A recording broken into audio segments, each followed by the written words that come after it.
Chat GPT, Gemini और Grok के लोगो हरे check mark और इमेज जनरेशन आइकन के साथ आते हैं। फिर क्लाउड का लोगो एक लाल क्रॉस के साथ आता है। चैट जीपीटी में यह सुविधा है, जेमिनी में है, यहाँ तक कि ग्रोक में भी है। लेकिन क्लाउड, जो दुनिया के सबसे कठिन कोडिंग और रीजनिंग बेंचमार्क में GPT-5 और जेमिनी को पछाड़ रहा है, आपके लिए एक साधारण सी तस्वीर क्यों नहीं बना सकता? अगर आपको लगता है कि यह कोई तकनीकी कमी है या यह फीचर बनाना भूल गए, तो आप गलत हैं। इसके पीछे एक सुरक्षा रणनीति छिपी है। हम सभी AI टूल्स से तस्वीर बनाना पसंद करते हैं। ऐसे में क्लाउड का इस्तेमाल करते हुए अक्सर यह निराशा होती है कि इसमें स्मार्ट AI में इमेज जनरेशन का फीचर क्यों नहीं है। लेकिन यह क्षमता की कमी बिल्कुल नहीं है। क्लाउड ओपस 4.7 वर्तमान में सीबेंच जैसे रियल वर्ल्ड कोडिंग बेंचमार्क में सबसे आगे है। इनका क्लाउड कोड एजेंट सिर्फ 6 महीने में $1 बिलियन के रेवेन्यू तक पहुंच गया है और दुनिया के सबसे बड़े प्लेटफार्म हिट हब पर 4% पब्लिक कमेंट्स अकेले लिख रहा है। आजकल ओपन सोर्स डिफ्यूजन मॉडल इतने आम हैं कि कोई छोटा भी उसे कुछ ही हफ्तों में जोड़ सकती है। तो फिर इतनी बड़ी लैब इस फीचर को क्यों रोके हुए है? इसका जवाब एंथ्रोपिक की उस मूल सोच में है, जिसके अनुसार AI सुरक्षा कोई विकल्प नहीं बल्कि एक बुनियादी आवश्यकता है। ज़्यादातर कंपनियां सुरक्षा को एक ब्रेक की तरह इस्तेमाल करती हैं। जब कुछ गलत होता है तब वे उसे दबाती हैं। लेकिन एंथ्रोपिक सुरक्षा को अपनी गाड़ी का स्टीयरिंग व्हील मानता है। जरा 2024 में अमेरिकी चुनाव के बारे में सोचिए। एंथ्रोपिक ने स्पष्ट रूप से कहा था कि क्लाउड का केवल टेक्स्ट आधारित होना उनकी कोई सीमा नहीं बल्कि एक जानबूझकर अपनाया गया सुरक्षा फीचर है। उन्होंने सिंथेटिक चुनावी तस्वीरों और डीपफेक्स से होने वाले खतरे का आकलन किया और तय किया कि सबसे सुरक्षित कदम यही है कि इस तकनीक रूपी हथियार को बनाया ही न जाए। एक फेक तस्वीर को फैक्ट चेक किए जाने से पहले ही बॉट्स के जरिए हज़ारों लोगों तक फैलाया जा सकता है। तो एंथ्रोपिक इस AI को कंट्रोल कैसे करता है? यही काम आती है उनकी RSP, रेस्पॉन्सिबल स्केलिंग पॉलिसी। यह फ्रेमवर्क यह तय करता है कि क्या क्लाउड क्या कर सकता है और क्या नहीं। इस नीति के तहत AI मॉडल्स को सेफ्टी लेवल ASL दिए जाते हैं। ASL2 आज के समय का सामान्य स्तर है, लेकिन खेल तब बदला जब मई 2025 में एंथ्रोपिक ने क्लाउड ओपस 4 लॉन्च किया और एंथ्रोपिक इस ASL3 सीमा को पार करने वाली पहली AI लैब बन गई। ASL3 में 2 बड़े सुरक्षा उपाय हैं। पहला, 100 से अधिक सुरक्षा नियंत्रण जो हैकर्स को मॉडल का दिमाग यानी उनसे वेट्स चुराने से रोकता है।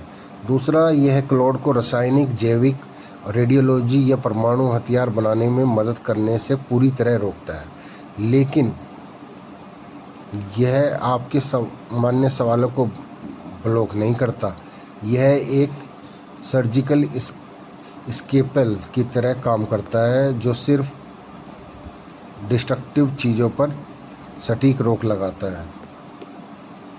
सुरक्षा का यह स्तर यही नहीं रुकता।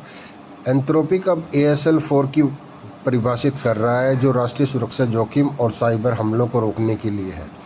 खतरनाक स्थिति आने से पहले ही उनके अर्ली वार्निंग इवैल्यूएशन सिस्टम काम करने लगते हैं और जनता तक पहुंचने से पहले ही मॉडल्स में सख्त सुरक्षा उपाय लागू हो जाते हैं। लेकिन इमेज जनरेशन का इससे क्या लेना देना? दरअसल असली जैसी दिखने वाली फेक तस्वीरें या बिना सहमति के बनाई गई नॉन कॉन्सेक्वल तस्वीरें वास्तविक दुनिया से भारी नुकसान पहुंचा सकती हैं और इसके लिए किसी ASL4 लेवल की सुपर इंटेलिजेंट की ज़रूरत नहीं होती।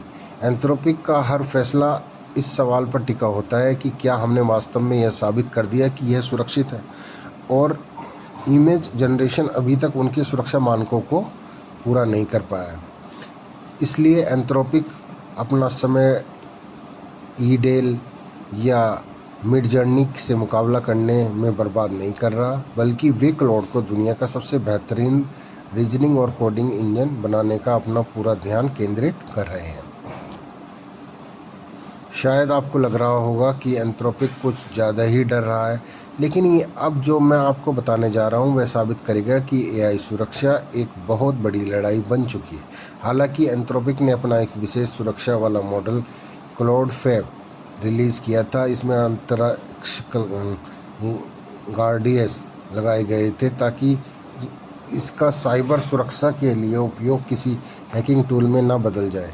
लेकिन इसके रिलीज होने के कुछ ही दिनों बाद अमेरिकी सरकार ने राष्ट्रीय सुरक्षा का हवाला देते हुए एक एक्सपोर्ट कंट्रोल डायरेक्टिव जारी कर दिया और उसके एक्सेस को पूरी तरह बंद करने का आदेश दे दिया।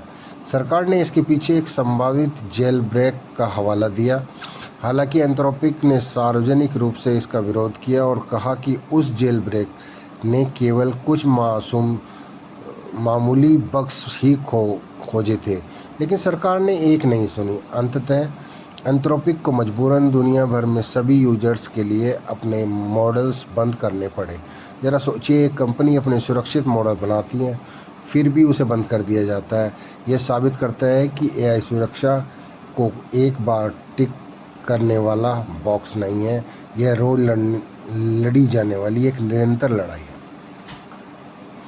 तो अगली बार जब आप क्लाउड खोलें और सोचें कि इसमें तस्वीरें क्यों नहीं बना सकते, तो इस सच्चाई को याद रखिए, वह गायब बटन कोई तकनीकी कमी नहीं है, वो वास्तव में ढाल है आज की इस इंडस्ट्री में जहां हर कोई बिना सोचे समझे सिर्फ एक फीचर लॉन्च करने की रेस में भाग रहा है और नुकसान की भरपाई बाद में करने की सोचता है। वहाँ एंथ्रोपिक का यह संयम ही उन्हें सबसे बड़ी कॉम्पिटिटिव एडवांटेज है।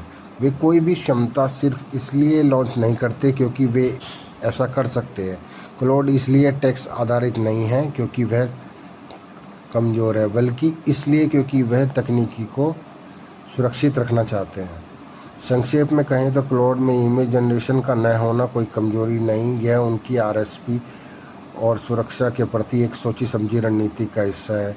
लेकिन अब मैं आपसे पूछना चाहता हूँ, क्या एंथ्रोपिक यह फीचर न देकर सही कर रहा है या वे एक बहुत बड़ी मार्केट छोड़ रहे हैं? अपना ओपिनियन मुझे कमेंट में ज़रूर बताइए।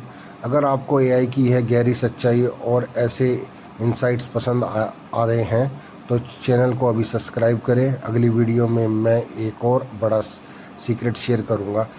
स्क्रीन पर आ रही अगली वीडियो को ज़रूर देखें। आपसे अगली वीडियो में मिलता हूं।